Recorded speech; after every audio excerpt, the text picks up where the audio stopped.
Messy and masterful. In this podcast, we speak about the success of people who have achieved, built, or done something amazing, special, remarkable, noteworthy, and/or fabulous. Think of presidents, doctors, chefs, architects, filmmakers, writers, philosophers, CEOs, journalists, and the list goes on and on of people who've had a genuine impact on this world.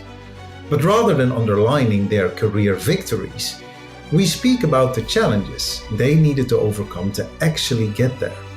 In each episode, we discuss 3 of such challenges, obstacles, difficulties, and/or hurdles with our guest, putting the messy of their lives next to the masterful. A very warm welcome to you. My name is Alder Bab, and I'm so happy you could make it. So sit back, relax, and download the podcast here. It's that often the only piece of jewelry a man will have. Yeah. There are very few things that the male of the species has that say something about him. Yeah. Our cars maybe say something about us, the cut of our suit, and not too many people wear suits these days, but the watch says something about us, and it's a story in its own right. Yes, a very warm welcome and a very good day to you. I hope you're having an excellent Thursday and that you started the day okay, that you're full of energy and ready to take on whatever you need to take on. Here's a new interview for you in our collection of interesting jobs. What do you think of a watchmaker? Well, we're very excited to present to you someone who created a great watch brand, the watch brand named Christopher Ward. And the founder of this company is Mike Franz. He's the current CEO of this company. Now, for those of you who do not know, Christopher Ward is a beautiful watch brand that originates from the United Kingdom. It is known for being high quality, but not being too expensive. And I think it sits perfectly on this intersection of being economical with your resources, but still making watches look nice and really accepting a watch as a beautiful piece of jewelry, which is essentially what it is. So it's a watch brand for men. And I must say it's beautiful. Christopher Ward is not paying us to say any such thing. This is just really me saying that. But then again, for those of you who know me, I love watches. I have 2 watches, and the 2 watches that I have, I love them very much for different reasons. One watch that I have is a beautiful Tag Heuer that was given to me on my 30th birthday. I had the great pleasure of working and living then temporarily in Hong Kong. And for my 30th birthday, my mother and my 2 brothers traveled over to come and see me. And then as a present, I got this watch.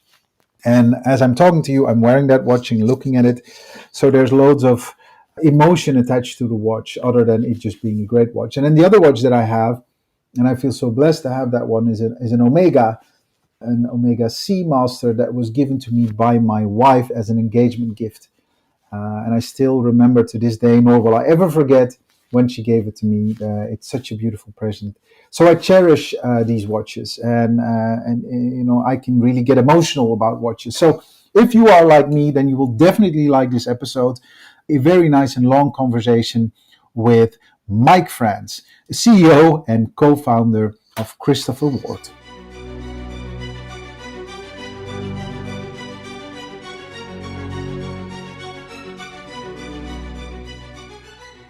Yes, and a very warm welcome to another episode of Messy and Masterful. This one is a very special one because people might not know this of me, but I'm a bit of a watch aficionado. I do like watches and kind of what they represent. I like looking at them. I cannot always afford them, but I do like to look around and shop with my eyes, as they say.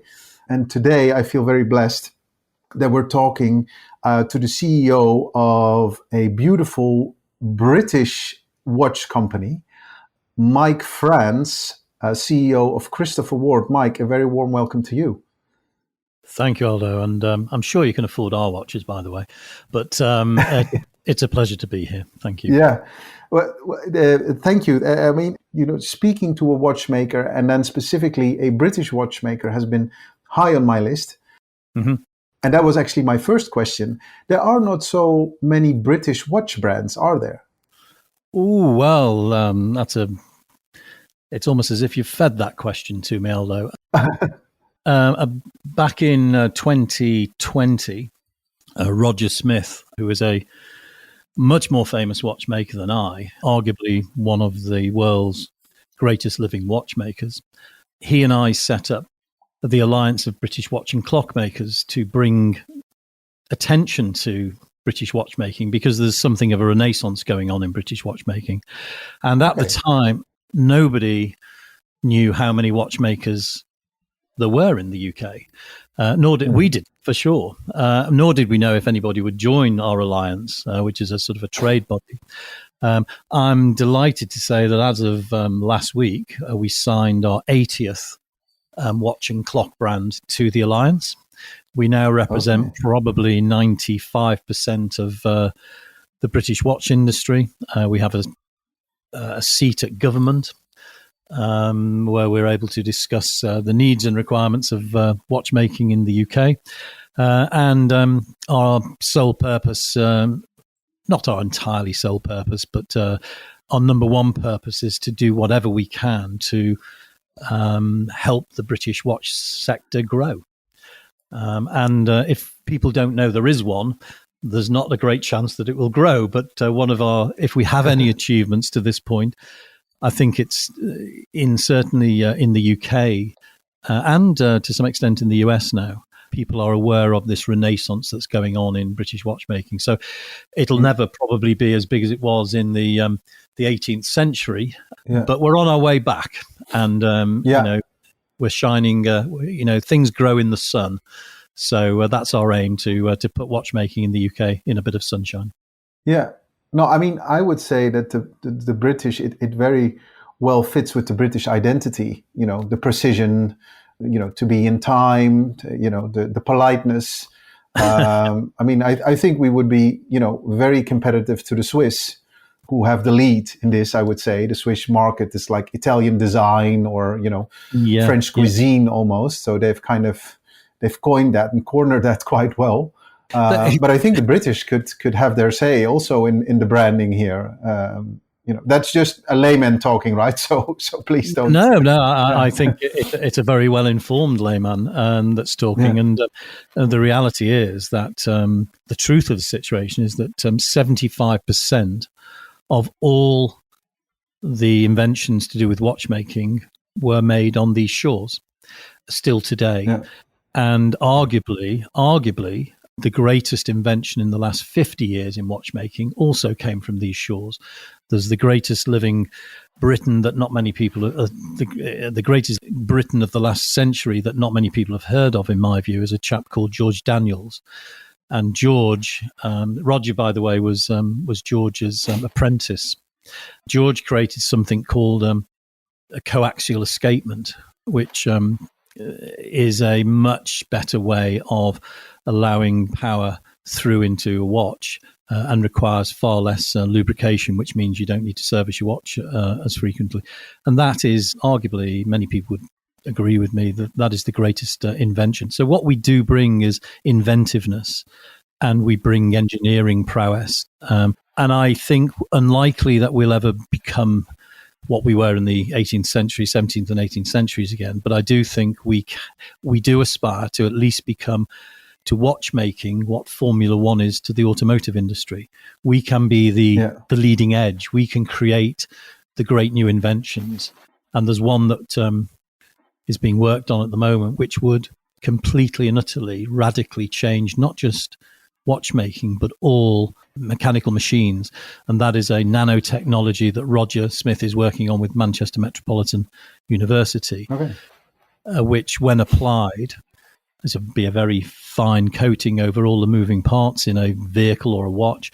But in a watch, when applied, it would mean your watch would never, ever, ever need to be serviced again.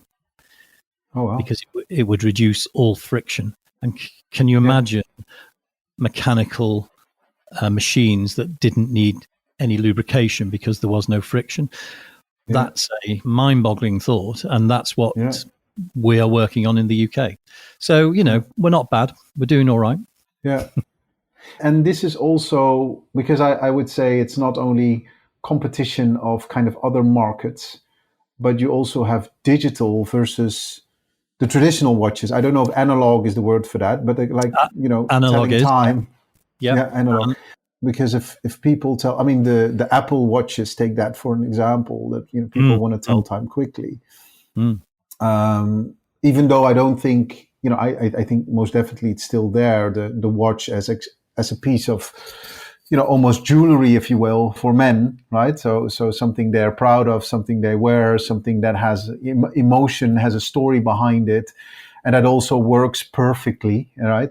But I can imagine that it has to compete a little with things like the Apple Watch or kind of any other gimmicky digital new tool out there that tells time as well. Or would you? Yes and no. I think when Apple set their stall out, and they set their stall out by saying that they intended to destroy the watch industry, and they have been extraordinarily successful. However, unintentionally, perhaps from their perspective, mechanical watches have grown and have been through a period of extended growth ever since the launch of the Apple Watch. And I don't know if you know the average tenure of an Apple Watch on someone's wrist. No, I don't. I know it wasn't a watch for me when I considered, but I guess it's like a phone. I mean, it's like 2-3 years, and then you need a new one, right? 6 months before people. Oh, 6 months! Oh, wow. Yeah. And they don't then wear it again, and they don't get it. It's not like a phone. I mean, a phone is part of the way we live our lives now. We can't do without them, sadly. But an Apple Watch, people tire of. This is an average, so there are some people who will have them for the rest of their lives. But on average, people stop using them on a regular basis after 6 months. But it's had the converse effect on mechanical watches. It's brought attention to the wrist. And so you'll find watchmakers and watch brands actually applauding smartwatches because it's brought attention to the wrist. Yeah. And as you rightly say, men particularly, wear watches. It's often the only piece of jewelry a man will have. Yeah. There are very few things that the male of the species has that say something about him. Yeah. Our cars maybe say something about us, the cut of our suit, and not too many people wear suits these days, but the watch says something about us, and it's a story in its own right. The problem that Apple have, and all of the smart watches have, when it came out, it said, I'm an early adopter of tech. Yeah. So that was a interesting thing to be known for. Now they're ubiquitous. Now they all look the same. So it says nothing about you at all. And so people are turning away from them because they do not represent anything about their character. They're just seen as very fictional things. So it's an interesting paradox that it was expected to undermine the mechanical watch industry. What it has done is undermine the quartz watch industry, but it has actually enhanced the mechanical watch industry because people have become even more fascinated by the mechanics that are contained within a small container that lives on your wrist, which still today is the finest piece of micro engineering mankind has ever developed. That is the wristwatch. So, and we all are fascinated by that sort of thing. So it's interesting paradox. Yeah. Lovely. And that's a beautiful intro to our conversation, and also to you, Mike, because like with any other guest, you've submitted 3 challenges, and I loved reading your challenges. Thank you for them, by the way. And when I read them, it's like, wow, this is a long journey of entrepreneurship that I'm reading here, because it started way back when in 1981. And you were not a watchman from the start, or maybe you were privately, but not professionally. Is that correct?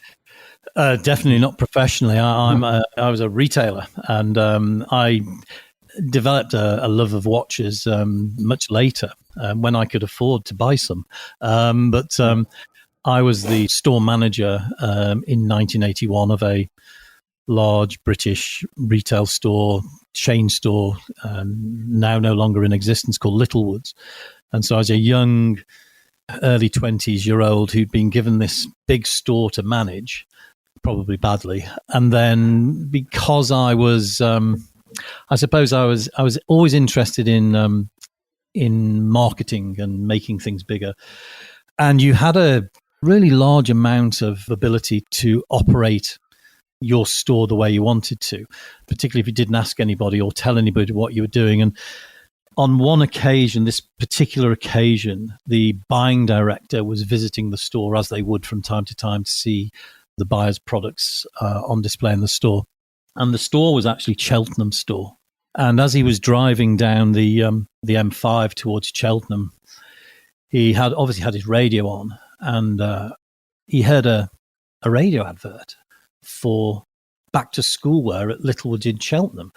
Now, this was before we had mobile phones. So he was furious with the marketing director of Littlewoods because it was a woman at the time, she hadn't told him that we were running a nationwide back to school campaign. Anyway, he logged that as something he would follow up on.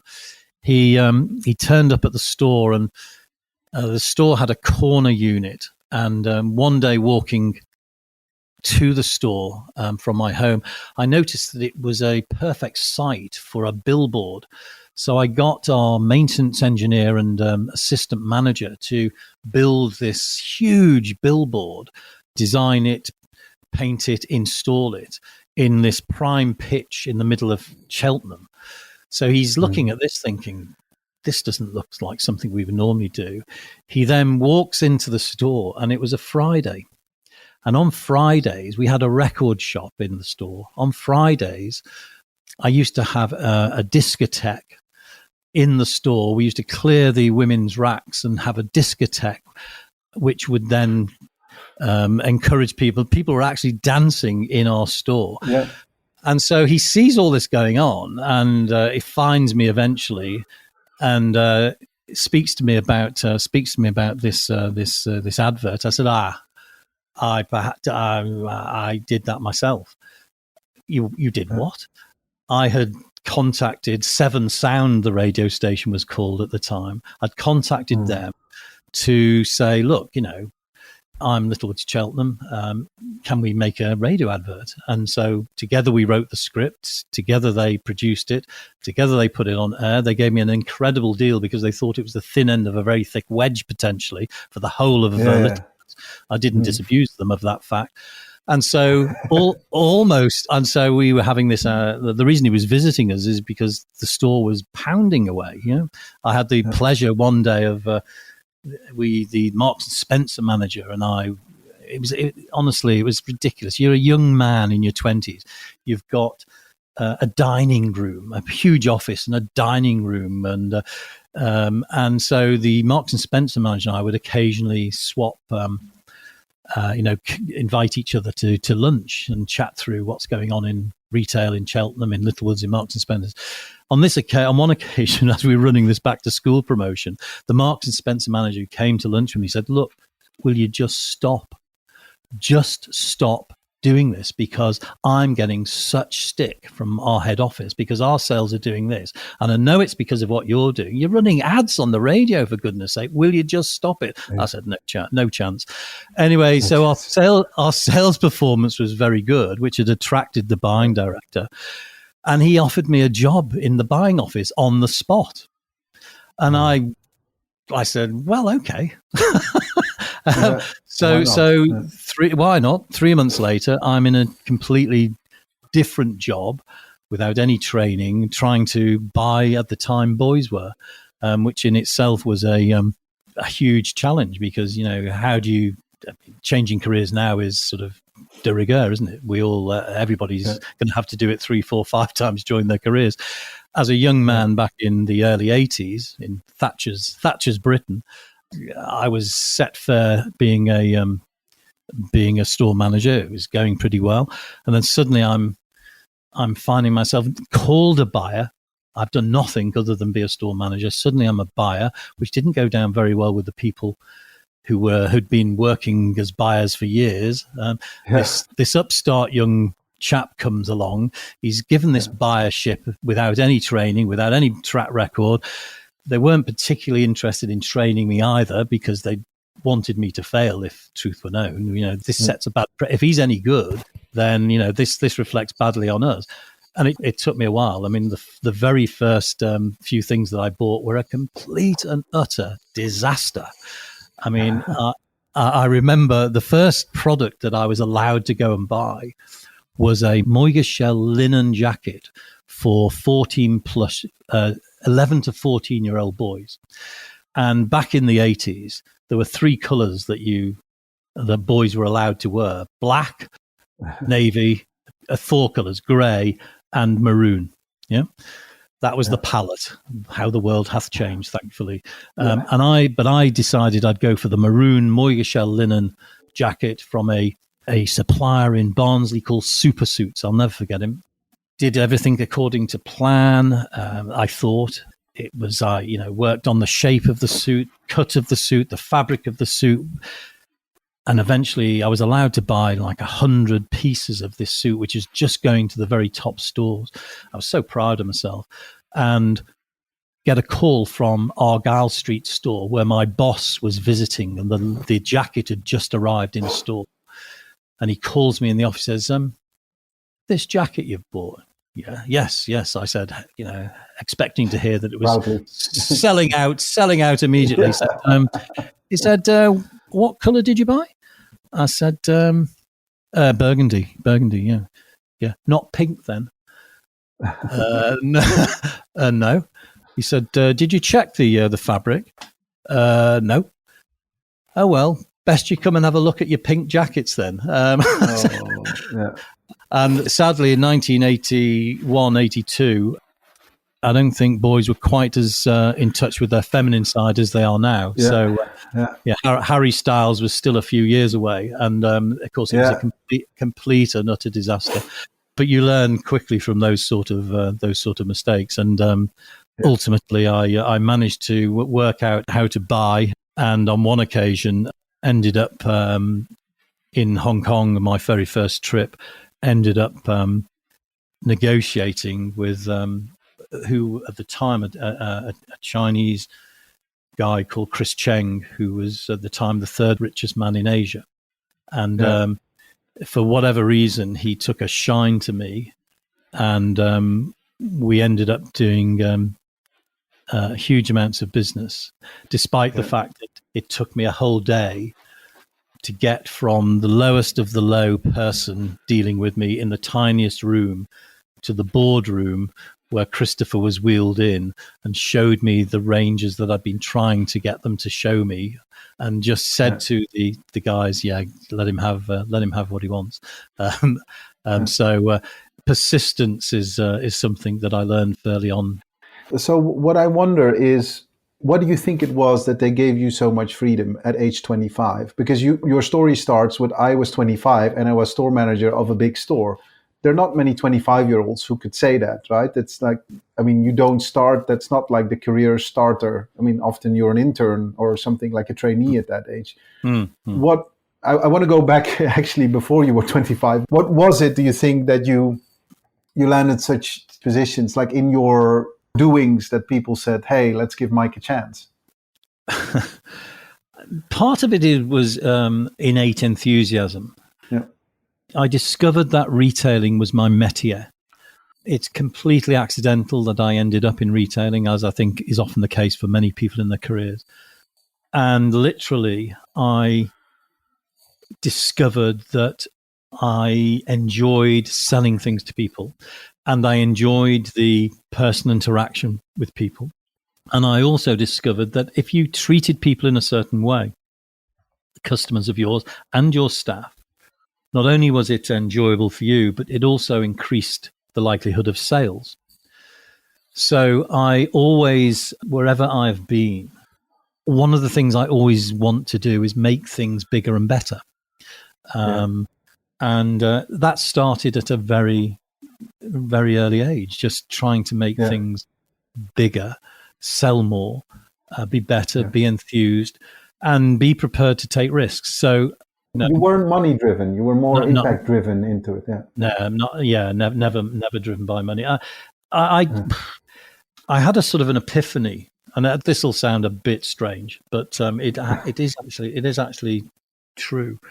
When I was 21, and I was a trainee manager, on the way to work, just as I was opening the gate that led to my bedsit, I had this feeling that I was going to do something worthwhile in my life, in my business life. No idea what it was, but I wanted it to be great. Now, I don't think yet I've created anything truly great. Probably Christopher Ward is my last chance to create a truly great business.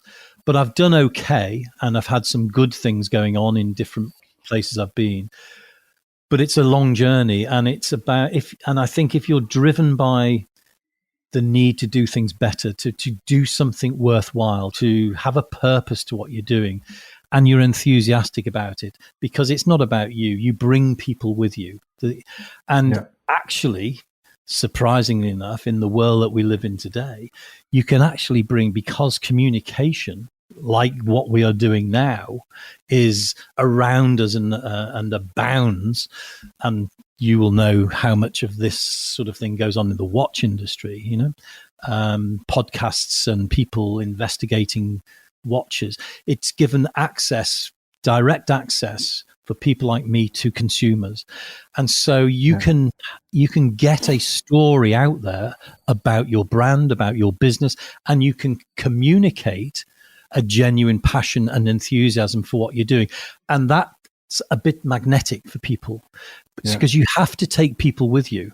And bringing people with you on whatever journey you're on, provided that is a worthwhile journey for you and for them, is really, I suppose, what has structured my career. Storytelling, I would almost say. No, yes. It makes complete sense, and it's not weird at all. And if anything, we are about weirdness, so bring it on, I would say. But I think I understand you. I think you're saying it's also about the story, right? The story behind it. That's what people want to hear. How do you distinguish yourself in a market that's fairly crowded? That's because of previous challenges that we discussed, digital versus analog, and the Swiss taking their share, and all those things. What makes you distinctive? And finding your path is very important in that. And that's your story is very important, and I think it will become increasingly more important. People want to hear it. I think you're right. And I think storytelling, to add to what you say, I think storytelling for colleagues, people who work with you, they respond really well to a business that can tell stories about itself to them, and they want to be part of the story.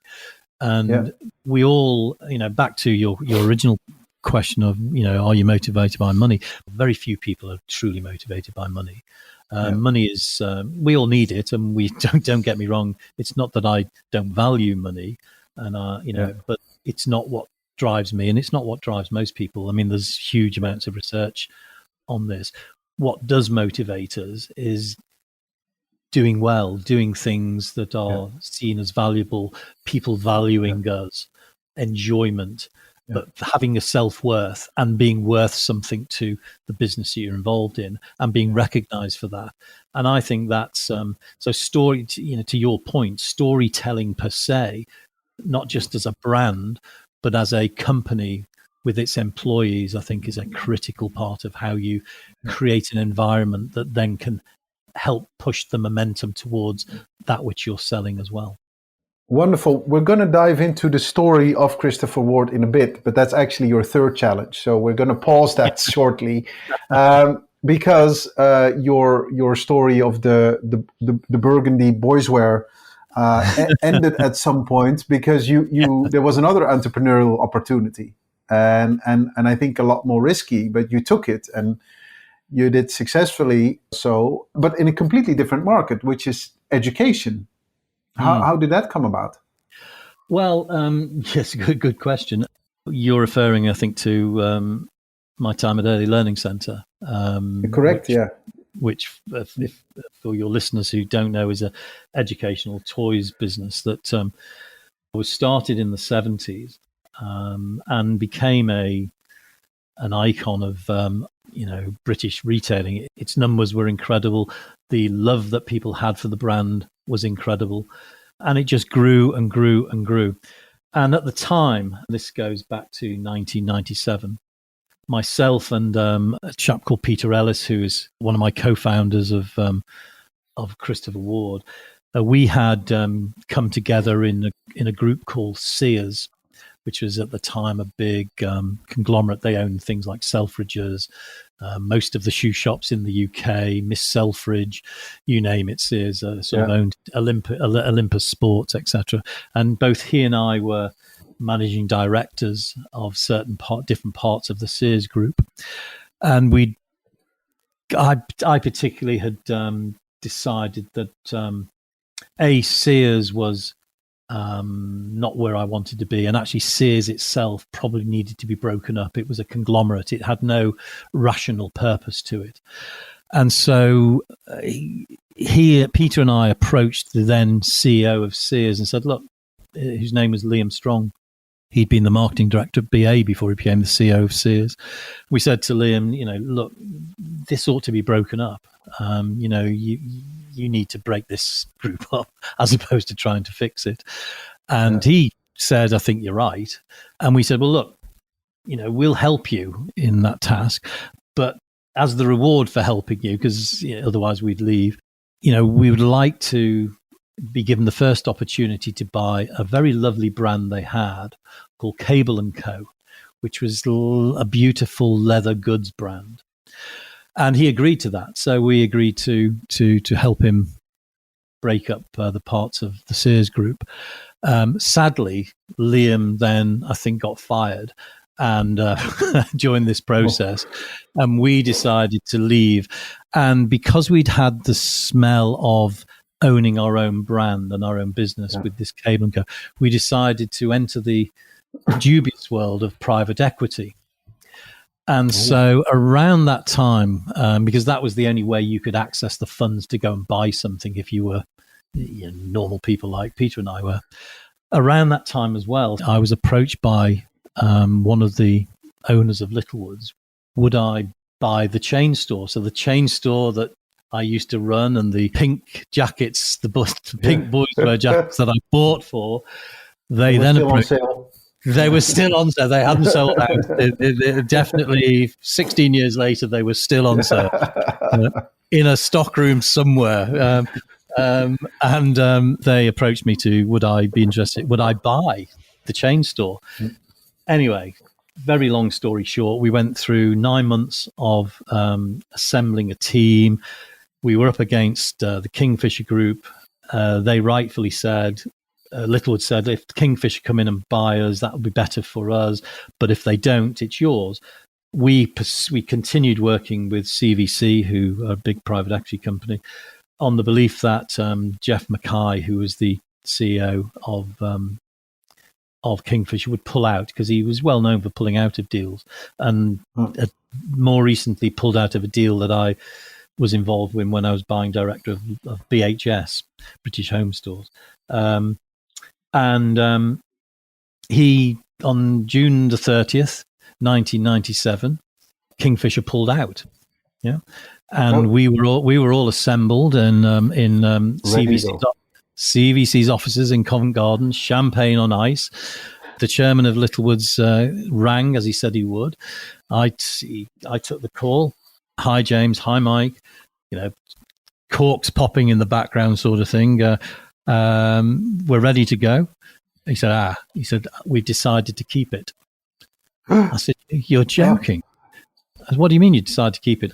Somebody's convinced me we can turn it round ourselves.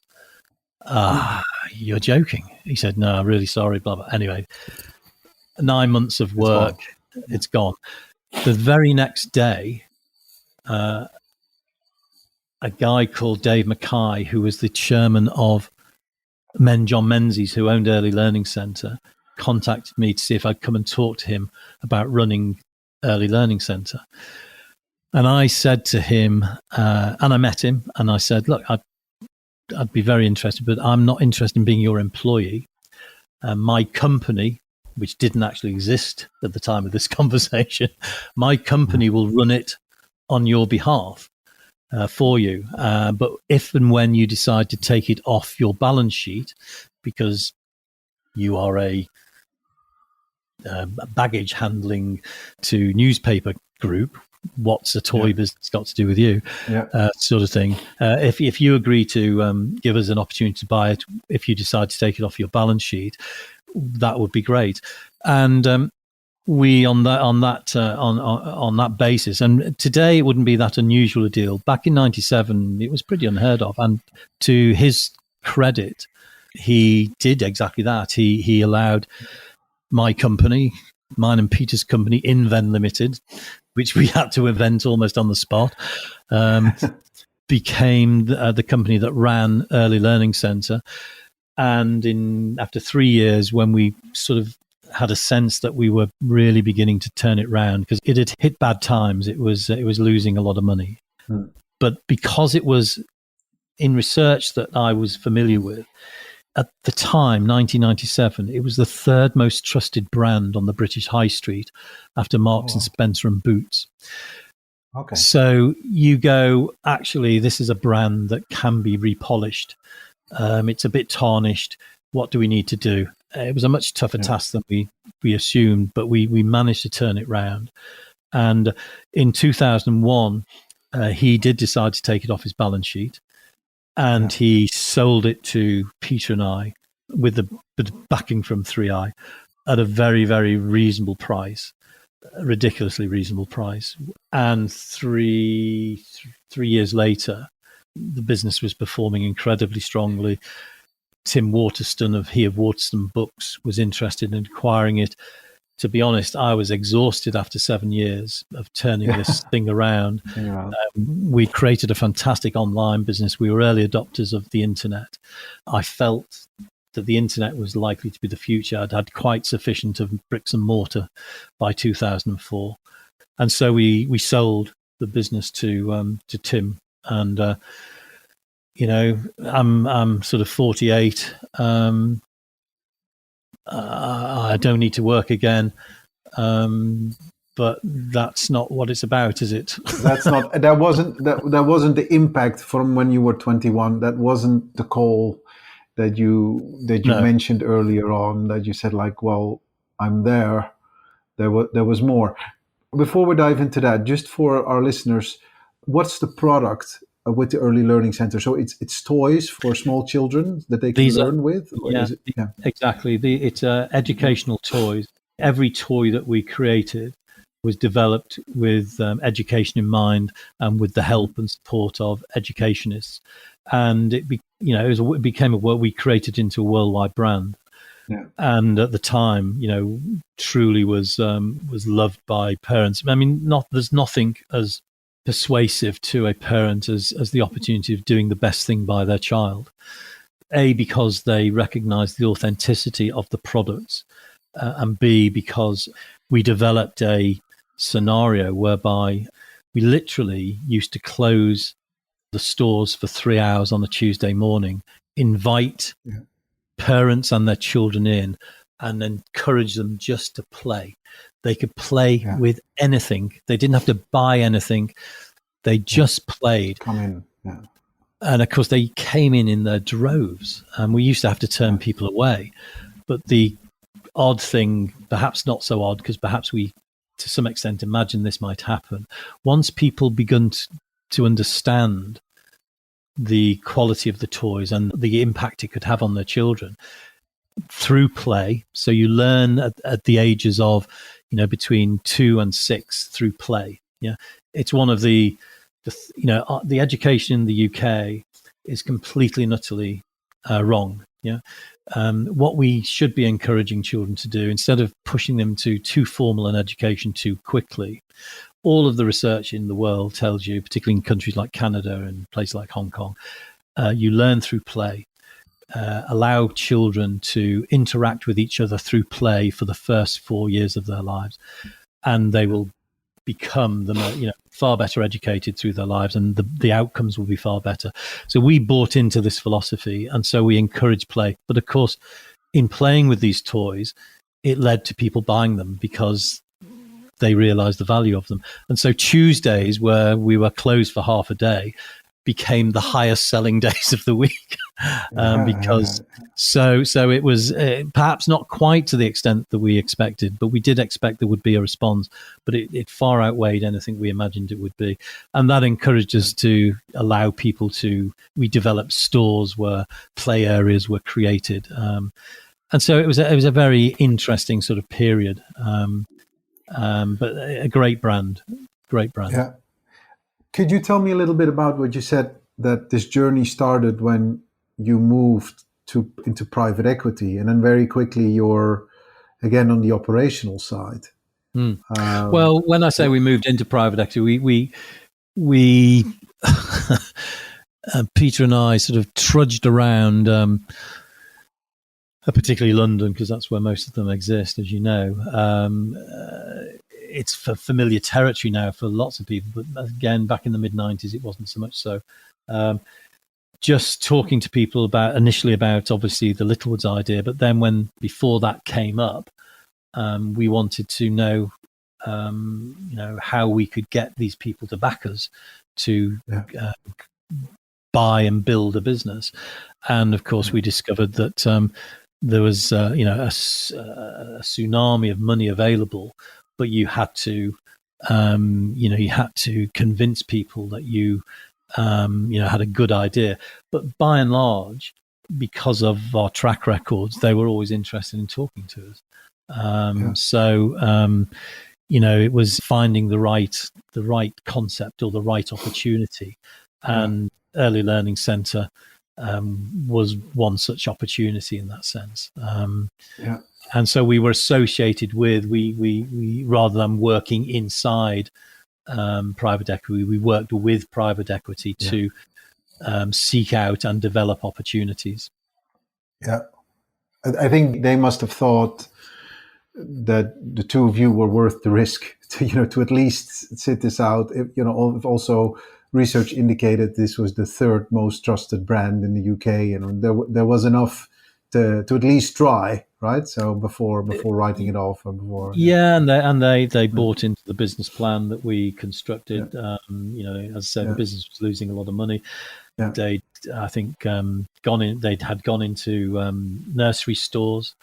And so, the challenge we had, and the board, I mean, we fired the board after 2 weeks. So we fired the entire board, which was interesting. Not because they weren't good people in the way, but they were, do you know when sometimes it had been such a success story, and often when you have success, or sometimes when you have success, if it's sort of out of your control and it's not been of your creation, then when things start turning down, you don't necessarily know which levers to pull to turn it round. And the board that we took over had ridden this journey, this success journey. Everything they did turned to gold, only because this brand was so strong and powerful. And people like Toys R Us hadn't landed in the UK. So when Toys R Us landed in the UK, when Woolworths, bless them, brought Chad Valley, a brand that many people of my age will remember from their youth, Chad Valley off the shelf and dusted it down and put it on sale and sold it as an educational toy brand. They didn't really know how to respond, and were caught in the headlights. And one of their responses was to build these large nursery stores and go into selling pushchairs and the like, completely away from the core of what Early Learning Centre had been about. And so one of the first things we did was we closed down all of the nursery stores, which is big bitter pill for John Menzies, who'd funded the growth of them, to swallow. But there's a story I always tell about people. When people say, "Why do you do that?" I say, "Well, take Kingston upon Thames. Kingston upon Thames, in South London, you couldn't find a more archetypal town for an early learning centre store. And it had a store. It was a retail legend. This store was 1,000 square feet, not much bigger than the room I'm in now. It was 1,000 square feet. It was making more than £1 million a year just in profit in that one store, off 1,000 square feet. So they closed that, opened up a 5,000 square foot store to accommodate the nursery store business, the nursery goods business as well. So 5 times the size, 5 times the overhead, profit, loss. So they went from £1 million in 1,000 square feet to losing £1 million in a 5,000 square feet store. And then they multiplied that by 30, 40 times. So we said, close it down. And these were all quite new. But what we did, and all businesses are about people ultimately, and some of the people, the buying team in that nursery business were really sharp. They were good people. We reinvested them into the toy side of the business. So we bulked up the toy side of the business and then let them go out and buy some amazing educational toys. And that's what started the turnaround. Yeah. So you still had the expertise in there, but you retrained redeployed it, focused on something that was likely to succeed. Yeah.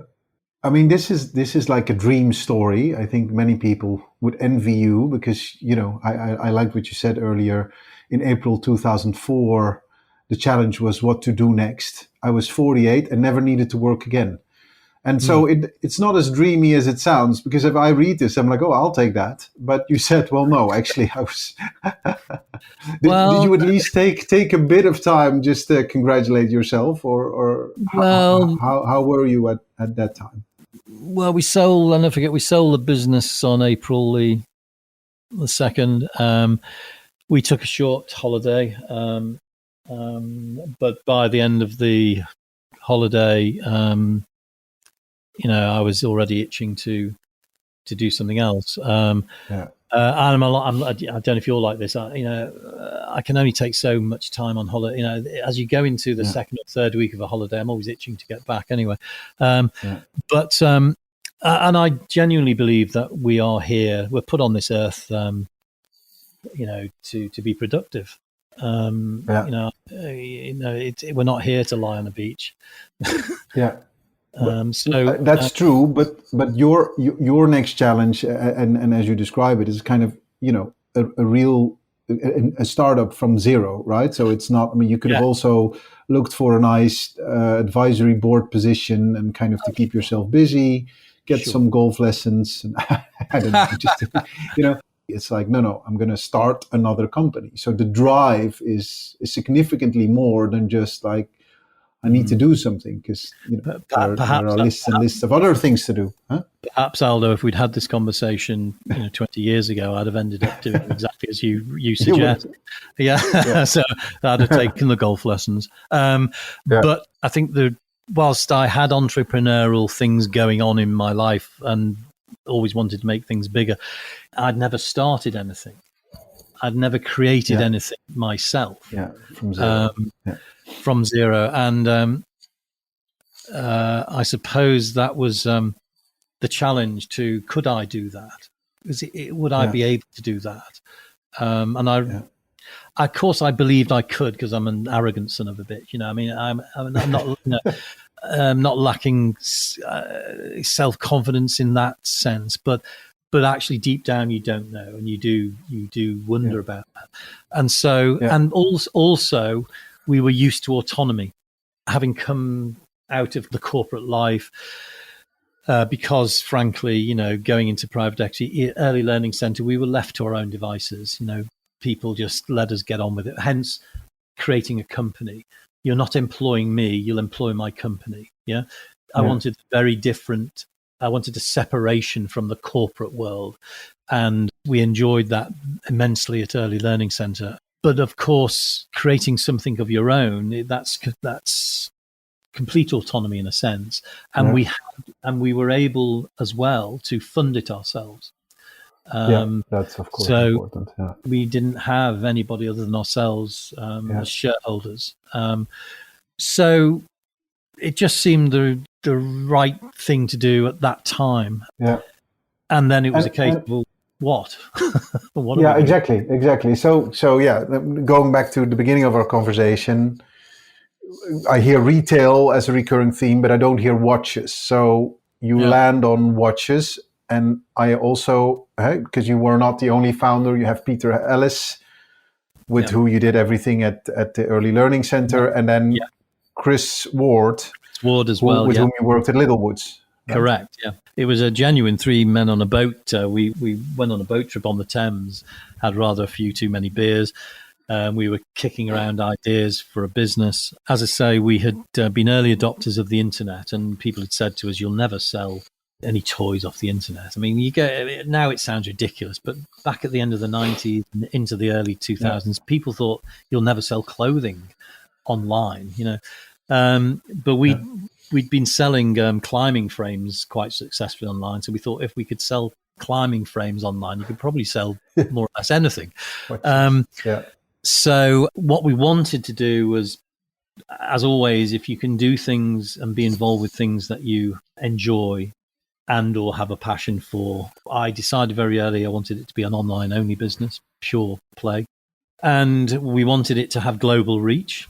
And we didn't want it to be huge volumes because we didn't want to be busy fools. We wanted it to have some real value. And we wanted it to be in small packages so it could go around the world easily.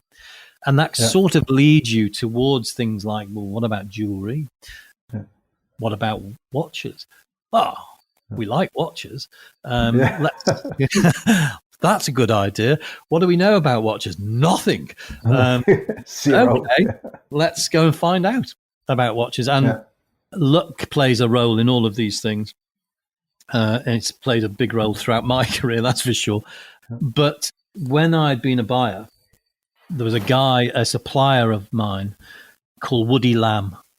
Now, Woody was a Taiwanese Chinese. His father had owned a huge textile operation or a big textile operation in Taiwan. Woody, on the other hand, wanted to be a watchmaker. So Woody, and Woody was the eldest son. Woody became one of the class of 32 Asian men. They were all men at the time. But he became one of a class of 32 that the Swiss took from Asia into Switzerland to teach them the dark arts of horology. Amazing thing.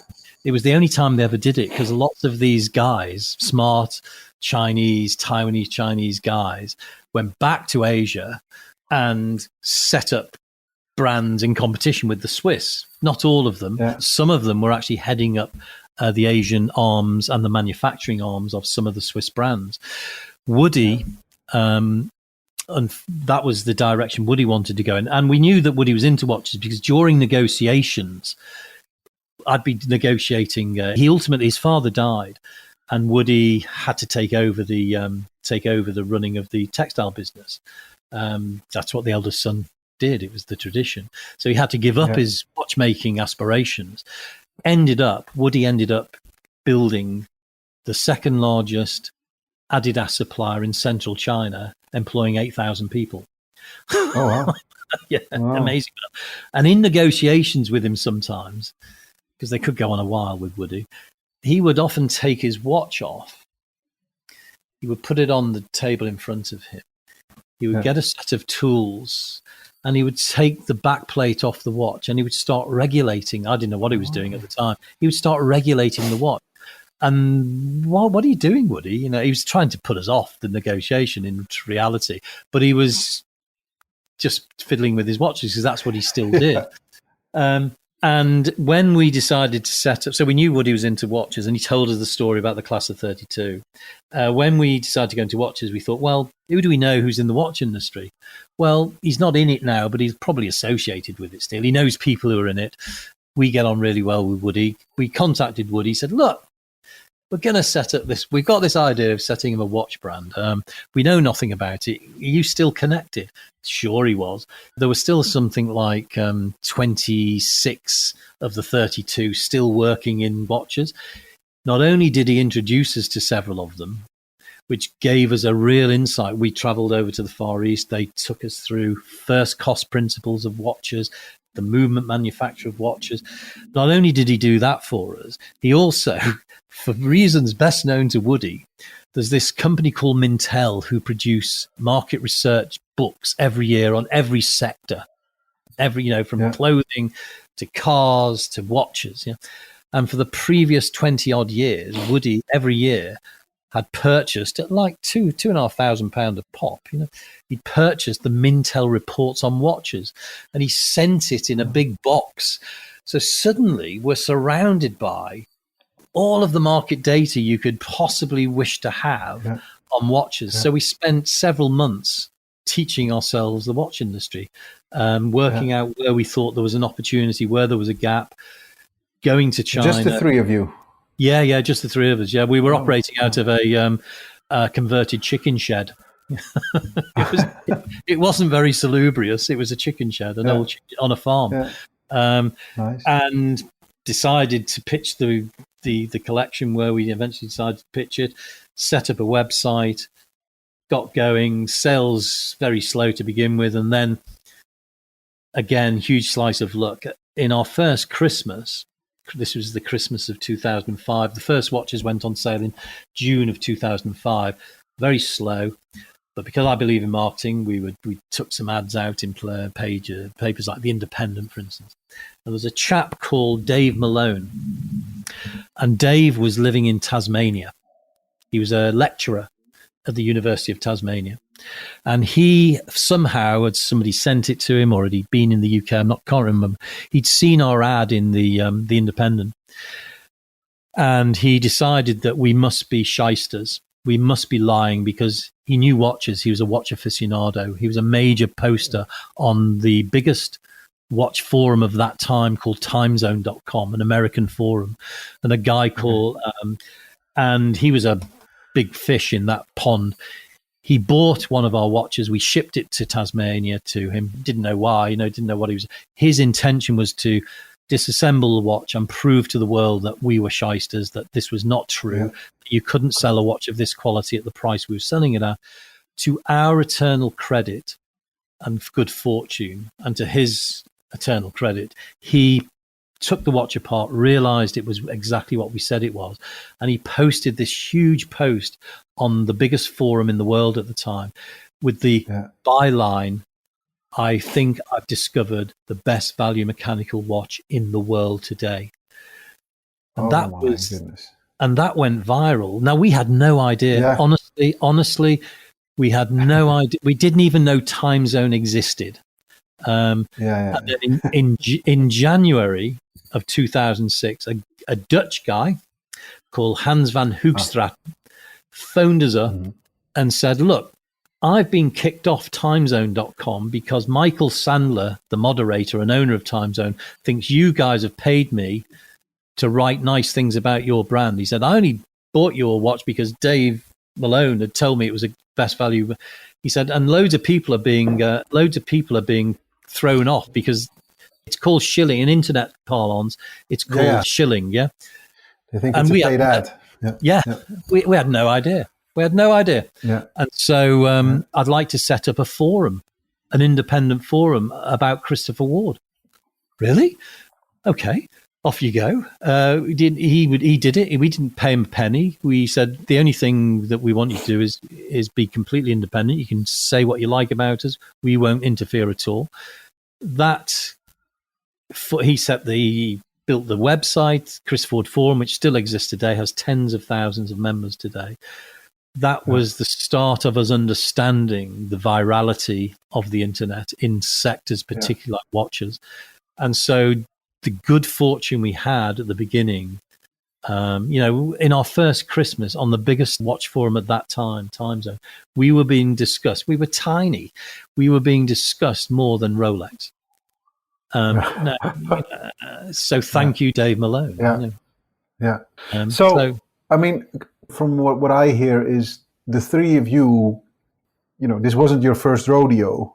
So you No. obviously had loads of time and you were approaching this with a certain integrity and also not necessarily with a certain impatience that maybe, first time founders are kind of possessed by.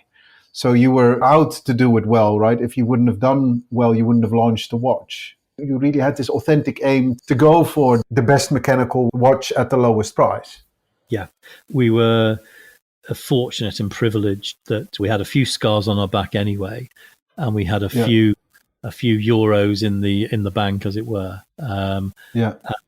So we weren't. Most businesses fail. The number of startups that fail, as you will know, is extraordinary. I mean, it's a huge percent, and mostly they fail not because they don't necessarily have a good idea, is that they run out of cash. And so it's hard to sustain. It's hard to sustain, and so we weren't in that.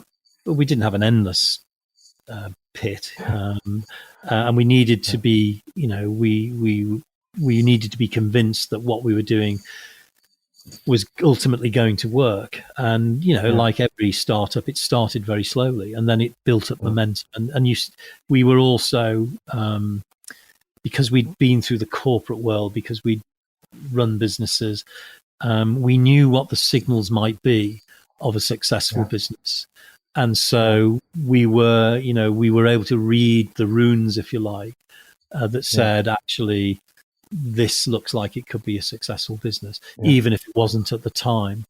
And, I and Peter and Chris fervently believed that it had the legs to become something incredible. But the fortune was that people like Hans, people like Dave Malone, and many thousands since, for whatever reason, buy into the Chris Ford brand in a way, honestly, that I have never ever come across previously. Even Early Learning Center, which was this amazingly strong brand, doesn't have the love that Chris Ford has from its followers. Could you summarize what the followers see? What's kind of their recurring feedback? To try and distill it, people have a real fascination, men particularly, and most of our 80%, 85% of our customers are male.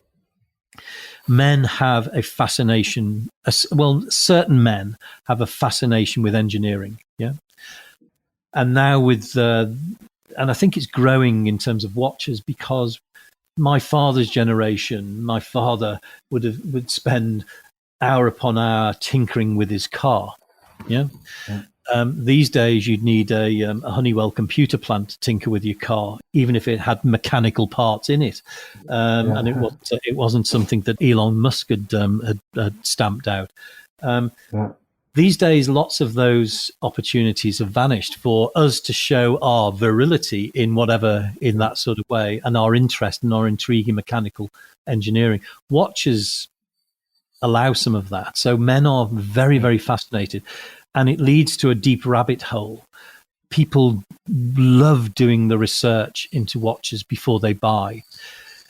What we have been, if we've been anything, I talk about taking the fourth wall away, even though it's a phrase I've coined in the past few years, and I didn't realize we were doing it prior to that. But actually, I think it's what we've always done to a greater or lesser extent. The Swiss watch industry is full of myth and full of lies and full of obfuscation. They want you to believe things that aren't true. It's part of luxury. I'm personally not a great fan of the red rope luxury treatment, the velvet rope luxury thing. I think new luxury is about being much more informed about the intrinsic values of products. But anyway, that's a sideline that rabbit hole we could go into for years. But what we have done, I think the real magic of watchmaking is understanding it.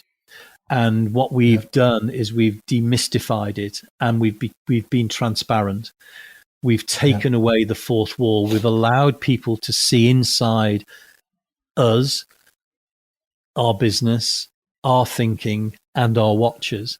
And Very few have ever done that in the watch industry. We were we were the first to do it, and it just drew a lot of people towards us. We were giving them information that they were so hungry to have. Yeah. And I think that's largely the reason why. And we create great watches, by the way, but no. But I think I know what you're saying. It's kind of like this is the quality, but without the fuss, right? So people Without obviously hype. see the quality, Yeah. but it's not like, it's not. You have watches at £142,000. I saw like something incredible. I'm like, who can afford that, right? And or who, or even if you have the money, why would you buy it? It's a watch, right? So kind of, I mean, it's worth a lot. It's worth something to me, but not £142,000. Kind of, no, exactly. So it's kind of right. It feels like it's very well positioned for people who still like a bit of luxury, but not at the highest price. And can still find out about the engineering. And the business model we've got is internet only. We took out all, I mean, this is familiar territory now for lots of direct to consumer brands, but we took out the middleman. The fact that David Beckham might be advertising a Tudor, it's a reason that people like me won't buy a Tudor. It won't get. And I think the world is changing now. And the bet we made at the time, there's going to be a growing constituency of people who eschew that sort of nonsense. As exactly as you say, it's real quality without the bullshit, without the hype. Yeah. And be straightforward. When we were, as I said to you, back in the research phase of learning about watches, and we went to the Far East because we were friends of Woody and the people were showing us around, they opened everything up to us because Woody told them to. We discovered a very, very, very famous brand, Swiss brand, still around, still very famous, ostensibly Swiss made. And there they were, the dials of this brand were being produced in this factory in Shenzhen. And so we spoke to the owner and we discovered that we could buy, we could do everything they did. Our model said we would multiply everything by 3. In this instance, the cost price was being multiplied by 34 times. Oh, my goodness. Now, for me, that's immoral. Yeah. At best, it's amoral. We were all kind of 3 northern lads, with our mums on our shoulders, that helped determine this mission, that what we wanted to do was essentially become the people's luxury watch brand and democratize luxury in watches. And that's what we set out to do. Others are better positioned to say how well we've achieved that. But that remains today. Our mission, is to give as many people as possible the truly visceral pleasure of owning and wearing a beautifully made mechanical timepiece. Yeah. This is the best story. The best story ever heard about watches, Mike. This is beautiful. You've worded that beautifully. I'm going to challenge you, though. What has been a disappointment in your journey with Christopher Ward? Has there been anything that you say, oh my goodness, what this hassle? Why did I not stay on that beach at 48? I was there. There have been many things along the way. So many. We started off making everything using Swiss-made movements, putting them together in China and shipping them from China. And then in 2007, most people in the industry it's a bizarre industry in some ways. There's a part of the Swatch Group. The Swatch Group have 30-odd% of the luxury watch market. They also own the means of production. So the Swatch Group produce a huge number of movements for everybody, people outside the group. And back in 2007, they made 2 decisions. First decision, we're no longer going to send Swiss-made movements to China. They had good reason, actually, because they were worried about them being used in copy watches. People were selling Rolexes with good movements in, and they rightly didn't want that. But then they also then at the same time said, and we're not going to sell any movements to third parties. this sent shockwaves through the entire industry. And of course, it meant that we had a choice then. We're 3 years into our new business. What do? Do we give up any pretensions around Swissness? Do we use Japanese movements and carry on making watches in China, which is option A? Or do we jump in a car, drive over to Switzerland and learn about Switzerland? Because we believe Swiss made is an integral and important part of what we're trying to do. And so we chose option B. So we jumped in a car, went across to Switzerland, drove around Switzerland for several weeks, meeting and greeting people in the watch and literally knocking on doors on occasion. Hello. Hello. We're from England. We're trying to usurp the Swiss watch industry. We've been going about 3 years. Can you help us, please? Oh, yeah, come in, please. Can you help us? Oh, please, have a glass of wine. Come in. We actually did find somebody who wanted to work with us, and so we but that was hard. That was, that was a moment when you thought, oh my God, why are we doing this? But we managed to get through that, and we found a partner. We merged with that partner in 2014. And we now have ateliers in Switzerland, and we have genuine expertise in our business, which is something that we fundamentally felt was important to have.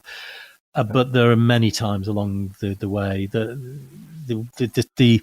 I'd come from a pretty fast-moving, demand-reactive industries I've been involved in just in time back at the end of the 80s and the early 90s. And the Swiss watch industry is about as backward as it can be. This was like going back 30 years, and we're doing our little bit today to try and change things, but still it's a very conservative industry.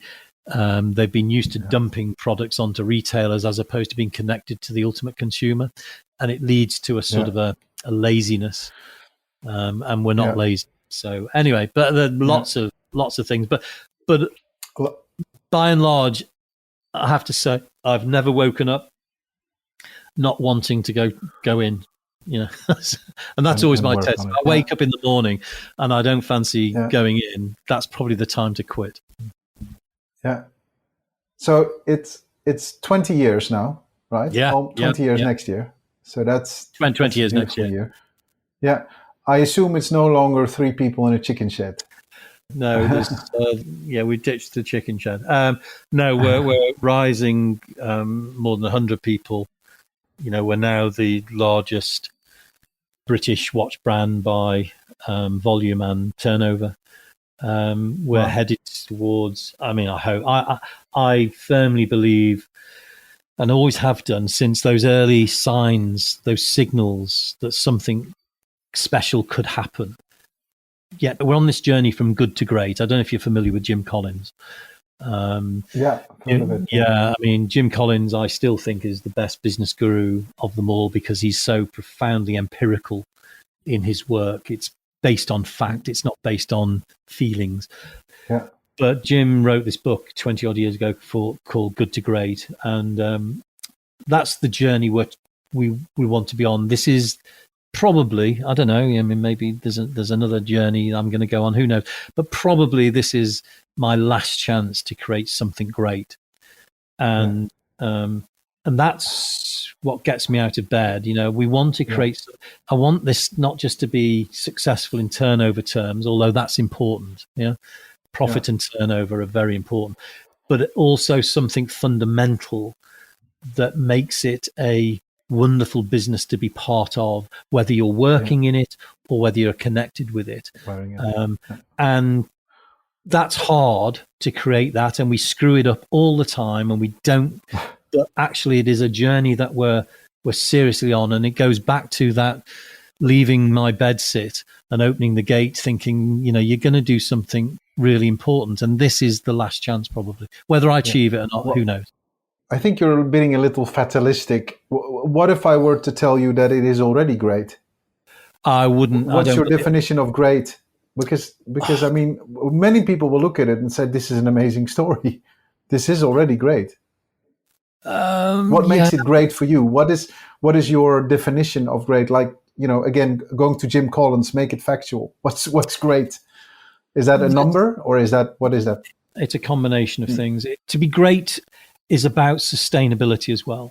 So I want this brand to be, we're trying to build platforms and pillars here that will far outlast me. Yeah. And one of the definitions that Collins has of great business is what, for those of your listeners who don't know good to great, I mean, effectively he and 54 Stanford graduates did a whole piece of research on the Fortune 500 companies, looking for those companies that had sustainable profitability and growth over a long period of time. We're talking 15, 20 years, and that their performance level over that time was by a factor of 7 times greater than the average of Fortune. So this was not a low bar. And he discovered a number of companies that fulfill this criteria. And then he set about trying to find out, are there any common things that these companies do that turn them into great companies that deliver these sorts of performance levels? And he distilled and identified a number of them. And at one level, and this is the real test of greatness, I am still too important in our business. Yeah. You can't pass it on. And it's not about arrogance, this statement. It's, I think, gets to the truth of the question that you're asking, is to be a truly great business, the business has to have its own momentum, so that it's not about a leader. It's not about an individual. And that is dissipating as the business grows and as I am able to develop and people develop around me. But still today, if I was not in the business, it might stutter. And it'll be a great business when I know I can just go on that beach or die or do whatever happens in life. And the business carries on and improves. And that's about developing people, getting the right people on the bus and getting them to steer the bus in the right direction. And I'm needed as the driver at the moment too often. And that's true. That's probably, I've only just thought of that, by the way. But I think revelation. It is. Your conversation has led me to a revelation. Thank you. That's what happens here on this podcast. That's what happens on this podcast. It's great. I think you thoroughly answered the question about, what makes it great. That is like when you can say, it's there, I can let it go, I can pass it on, and you don't feel ready to let it go yet because something will happen. It won't. And to be fair, I mean, it is a difficult product to let go. If you look at kind of those other big legacy Swiss watches that go with name and tradition and kind of whatever, you only have 20. You're only 20 years in, not even, right? So it's kind of, it's a product that thrives on that legacy piece. So it's just it's just the years, right? It's kind of almost it's like exactly right. Exactly right. Yeah, we're not a heritage. Wonderful. This is a wonderful conversation, Mike. I think we could talk for 3 more hours, but you don't have the time.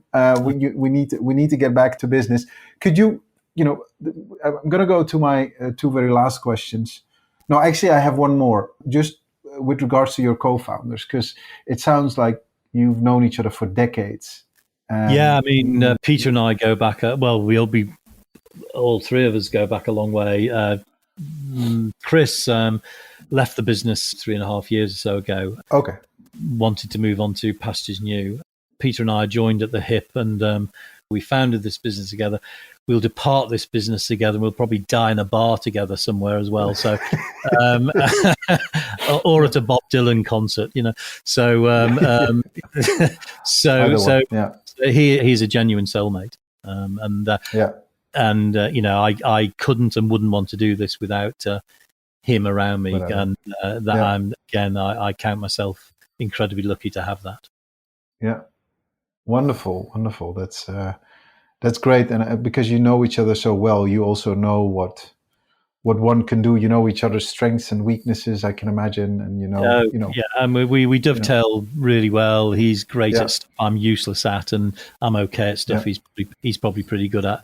But we finish each other's sentences. We're like an old married couple. It's funny sometimes. That's the best fusion, best collaboration often. Could you finish the following sentence for me? As a child, I always wanted to become a Architect. architect. Oh well. You did not become one. No, I didn't. What happened? I discovered I didn't have any aptitude for it. So when I went to grammar school, that was the first time that I'd done technical drawing, and I was useless at technical drawing, and that was the architect's dream ruined, despoiled by myself, by my own hand. Yeah. So, but then retail became the biggest passion, as you already told us, shared with us. I just fell into it, and it just when the coat fits, wear it, you know. Yeah, nice. My two very last questions, and I think you've already answered this one, but I'm going to ask it anyway. So, for people listening in and they desire a similar career to yours, which reading would you recommend them? Or has there been any reading that helped you on your path that you basically say, well, here's something for you to look at?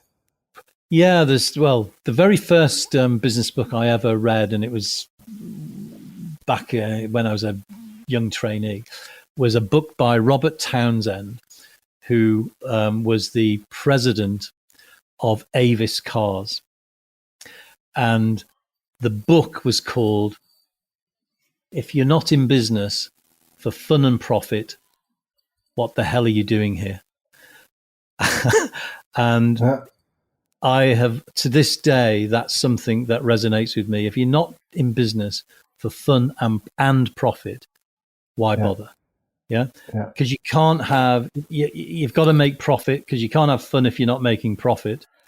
But just making profit isn't enough. It's got to be more fulfilling than that, and fun is just an easy way of describing that. So that would be one. That was a book that resonated very early with me. And then I've mentioned it already. I think the most powerful business book that I have ever read is Jim Collins' Good to Great.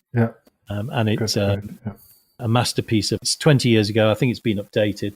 It's still available. But even if some of the companies are no longer around, honestly, the principles in the book are profound and are translatable into any sector at any time. So I'd really encourage people, if they haven't read it, to read it. Yeah. Nice, wonderful recommendations. Thank you, Robert Townsend, Fun and Profit, and Jim Collins, Good to Great. And we'll be sure to include them in our show notes so people can pick up on them and maybe order them and start reading them. And then my very last question, that is, now let's turn the tables. This is the Mike Franz podcast. Right. And so you can have any guest in the world. Who would you want to talk to? Who would be very high on your list? Bob Dylan. Oh, Bob Dylan. Oh, there you go. Okay. Yeah. And if I could have somebody who's not alive, if I could bring them back, probably Philip Larkin, the poet. Okay. Neither of them are businessmen, nor retailers. Well, no. I mean, no. I'm more influenced by people away from my discipline than I am by people within the discipline. Curiosity. I value curiosity in people more than any other aptitude, any other characteristic. And I think if you can remain curious about life and curious about what you're doing, you're probably going to be all right. So go and seek out things from all corners of and bring those things to the party. But I'm a big Philip Larkin, an amazing poet. So I enjoy poetry. Don't get enough time to read it as much as I'd like. Yeah, wonderful and wonderful. And Bob Dylan, great, wonderful recommendations, and also a wonderful interview, Mike. I would like to thank you for your time. I wish you all the best with the journey that's to come. Shout out to D12, because it took me a while to get you, and then the people in your team said, we're very busy with the launch of D12, so I'm going to give that some separate attention here. Thank you. because that's quite a new piece. I can imagine that people should take a look at. Very quickly, why is it special? Why is the 12 special? Could you tell me? Yeah, it's off. Well, it's not a first, but it's our integrated luxury sports watch, integrated bracelet, and the level of finishing that we've applied to the design is of a supreme nature. We have the good fortune of having some of the best young designers in watches working with us, and our manufacturers with our designers have created something truly outstanding, which has been recognized by the world since its launch, and it's at an accessible price. You can buy into the 12 at below £1,000, and honestly, it's unheard of in the industry. So it's just a beautiful and beautifully finished timepiece. Wonderful. Well, I'll take a look and put it on my birthday list. Good man. Thank you so very much for this interview, my friends. I wish you all the best, and come back anytime. I really enjoyed this interview. Likewise, and thank you for the invitation to be on your show. Really appreciate it. Thank you. If you liked this episode, then it would mean the absolute world if you could share it with your friends and or give it a short review on your preferred podcast platform. The more you share your ideas about these interviews, the more people will find out about them. So do let us know what you think. We'd be very, very grateful. Special thanks to Philip Anderson for our beautiful theme music. This episode was edited by Natalie Piles with production assistance from Genta Metalia.